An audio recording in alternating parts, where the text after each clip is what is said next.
İçinden akım geçen direncin ısındığını muhtemelen daha önce görmüşsünüzdür.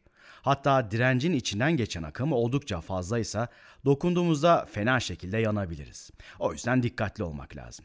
Evet, tekrar ediyorum. Dirençten akım geçerse direnç ısınır.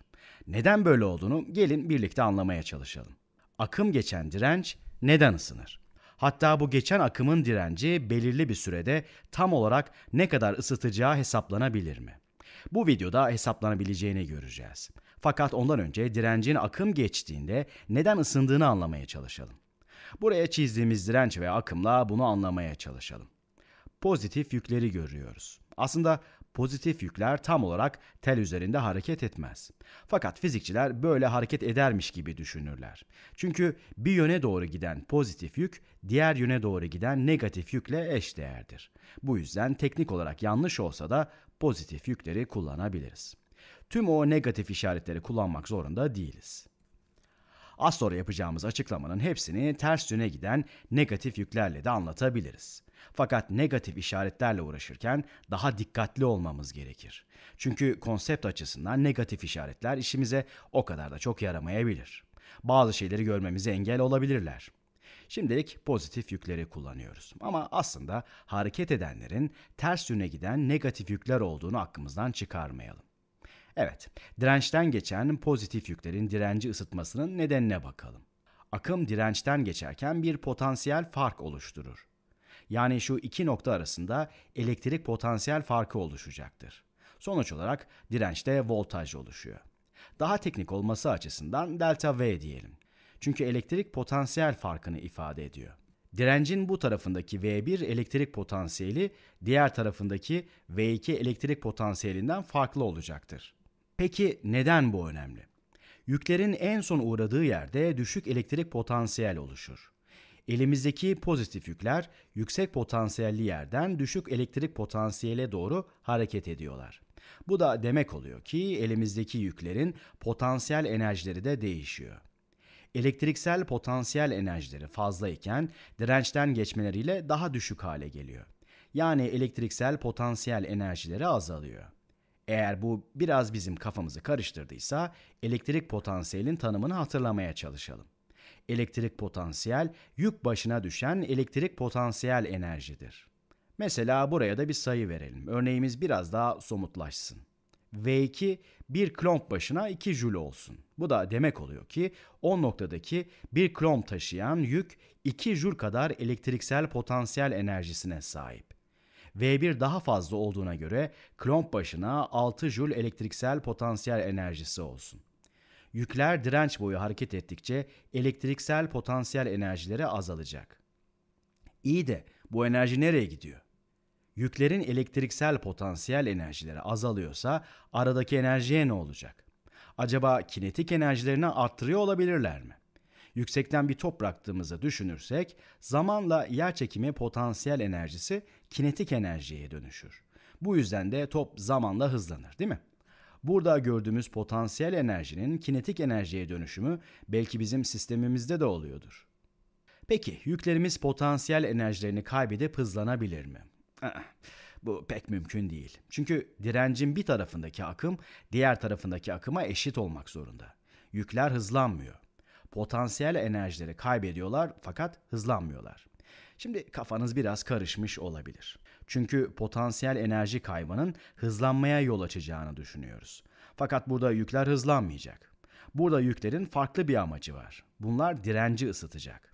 Yükler dirençten geçerken direncin sahip olduğu örgü yapısındaki atom ve moleküllerle çarpışacak. Direncimiz atom ve moleküllerden oluşuyor. Yükler de buradan geçerken, tekrar ediyorum, aslında bunlar ters yöndeki elektronlar, atom ve moleküllerle çarpışır ve enerji aktarırlar. Yükler geçerken arkalarında daha sıcak bir direnç bırakır. Bu da oradaki atomların eskisine kıyasla daha fazla titreşim içinde olması demek. Daha fazla titreştikleri için hem enerjileri hem de sıcaklıkları daha fazla. Geçen yükler enerjilerin hepsini kendilerine saklamak yerine bir kısmını geçtikleri direncin üzerindeki atom ve moleküllere ısı ya da termal enerji olarak bırakıyor. Yüklerin kinetik enerjileri de dirençle etkileşime girmeden önceki kinetik enerjileriyle aynı kalıyor. Sonuç olarak da elektrik potansiyelindeki değişim direncin üstündeki termal enerji artışıyla doğru orantılı oluyor. Bu nedenle direnç ısınıyor. Peki, direncin tam olarak ne kadar ısındığını ve zamanla ne kadar enerji kazanacağını bulabilir miyiz? Evet. Bunları gücün tanımını kullanarak hesaplayabiliriz. Güç, yapılan iş bölü zamandı. İş de enerjideki değişim ya da transfer edilen enerji miktarıydı. Öyleyse biz de direncin kazandığı enerjiyi zamana bölersek gücü hesaplayabiliriz. Şimdi de yüklerin zamanla orantılı olarak dirence ne kadar enerji aktardığını öğrenmek istiyoruz. Direncin kazandığı enerji yüklerin kaybettiği potansiyel enerjiden geliyor. Yükler elektriksel potansiyel enerjilerini kaybediyor. Elektriksel potansiyel enerji de termal enerjiye dönüşüyor. Dolayısıyla direncimizin kazandığı termal enerji, yüklerin kaybettiği elektriksel potansiyel enerjiye eşittir. Bu nedenle güç formülümüzü şöyle de yazabiliriz. Güç, yüklerin elektriksel potansiyel enerjilerindeki değişim bölü zaman. Aşağıdan devam edelim. Peki, elektriksel potansiyel enerjideki değişimi nasıl bulabiliriz? Hatırlayalım, potansiyel dediğimizde yük başına düşen potansiyel enerjiyi kastediyorduk. Elektriksel potansiyel enerji de yük yani Q çarpı elektriksel potansiyel olacak. Delta U'yu bulmak istersek U2 eksi U1 yaparız. Bu da U değerlerini bulabileceğimiz formül. İkinci noktadaki U değerimiz Q çarpı voltajdan o noktadaki yük miktarıyla V2 değerinin çarpımı olacak. Birinci noktadaki U değerini de aynı şekilde hesaplayacağız.